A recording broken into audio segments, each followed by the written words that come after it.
के लिए कह रहे हो ये गिरिराज जी हैं कौन? तो भगवान कन्हैया जी देखो अपने पिताजी को अर्थात नंद बाबा जी को उपदेश देते हुए कह रहे हैं, बोले इन गिरिराज जी की बड़ी सुंदर महिमा है। आप लोग गिरिराज जी को जानते हो, गोवर्धन का नाम सुना है, गोवर्धन की पूजा भी करते हो, परिक्रमा भी करते हो, जाकर के इनकी 7 कोस की परिक्रमा होती है। लेकिन ये गोवर्धन जी इतना विराट स्वरूप ये वृंदावन में कैसे आए, ये पर्वत कैसे प्रकट हो गया था? तो कन्हैया जी नंद बाबा को बताने लगे, बाबा जब रामावतार में राम जी माँ जानकी जी की खोज कर रहे थे ना, और खोज करते करते फिर समुद्र के पास पहुंच गए अपने शिष्यों को लेकर के, तो सभी ने सेतु पुल बनाया था, सभी के द्वारा मदद से राम जी ने सेतु का पुल बनाया।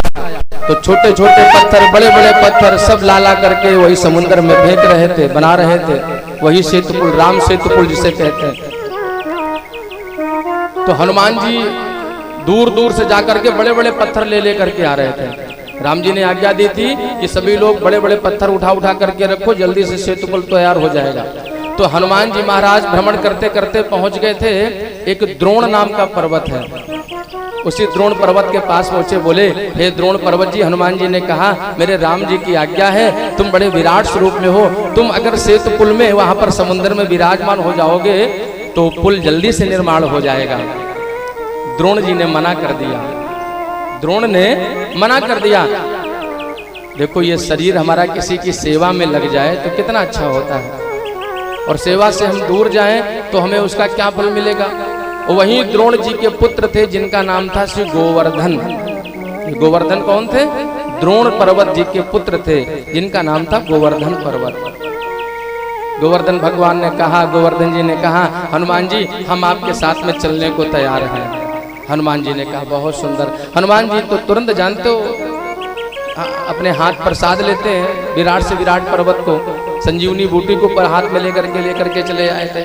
हनुमान जी ने उस पर्वत को अपने हाथ पर धारण किया और लेकर आ ही रहे थे, तो कहते हैं वृंदावन से ऊपर से गुजर रहे थे हनुमान जी, तब तक मेरे राम जी का आदेश हो गया, क्योंकि सारे बानर चारों तरफ फैले हुए थे और सब बानर बड़े बड़े पर्वतों को डाल डाल करके सेतु पुल का निर्माण कर रहे थे।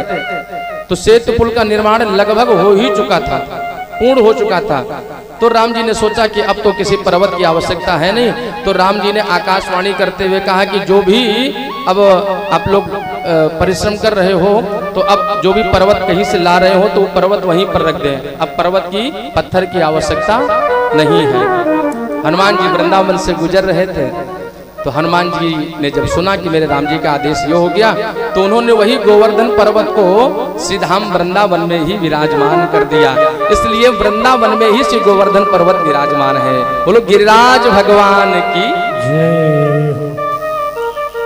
एक छोटी सी कथा इसकी और भी है। छोटी सी कथा ये है कि एक बार 7 ऋषि, जिनको कहते हैं सप्त ऋषि, वो सप्त ऋषि भ्रमण करते हुए जा रहे थे, तो उन्होंने देखा द्रोण पर्वत के पास में पहुंचे। द्रोण पर्वत के सन्निकट उनके पुत्र गिरिराज जी भी हैं, गोवर्धन भी विराजमान है। तो वहां बड़े सुंदर सुंदर से कुसुम पुष्प खिल रहे हैं। सुंदर सा नजारा देख करके उन्हीं सप्त ऋषियों में एक ऋषि जिनका नाम है पुलस्त ऋषि है।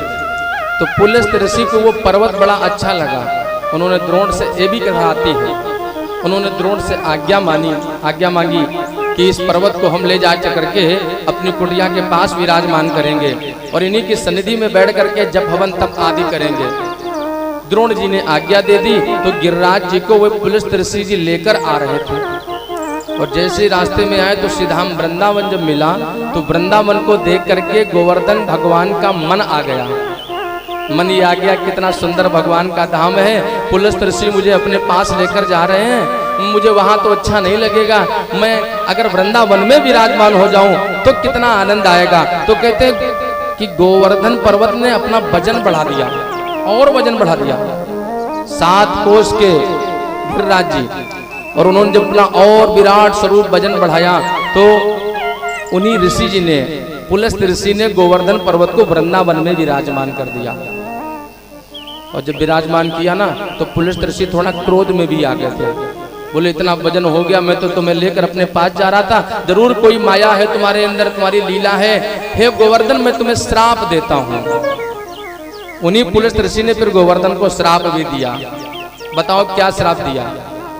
यहाँ विद्वान लोग बैठे हुए हैं, कभी आप लोग वृंदावन गए नहीं तो जानो, कहा गिरिराज गए होते, परिक्रमा करी होती तो जानते कि गोवर्धन जी को श्राप कौन सा मिला है। जो गोवर्धन भगवान है, गोवर्धन पर्वत, उनको पुलिस ऋषि का श्राप ये है, पुलिस ऋषि ने श्राप ये दिया कि आज से तुम तिल तिल घटोगे। ये मेरा श्राप है।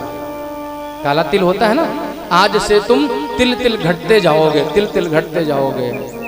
और तब से गोवर्धन जी भगवान तिल तिल घटते रहे, तिल तिल घट रहे हैं। पुराणों में भी आया है, जब गिरिराज जी पूर्ण रूप से समाप्त हो जाएंगे, जब कभी वृंदावन जाना आप देखिएगा, आधा गिरिराज समाप्त हो चुका है। 21 किलोमीटर का विराट पर्वत जिसे कहते हैं गोवर्धन, आधा पर्वत समाप्त हो चुका है, मात्र आधा पर्वत बचा हुआ है और तिल तिल घट रहे हैं वो। और जब पूर्ण रूप से गिर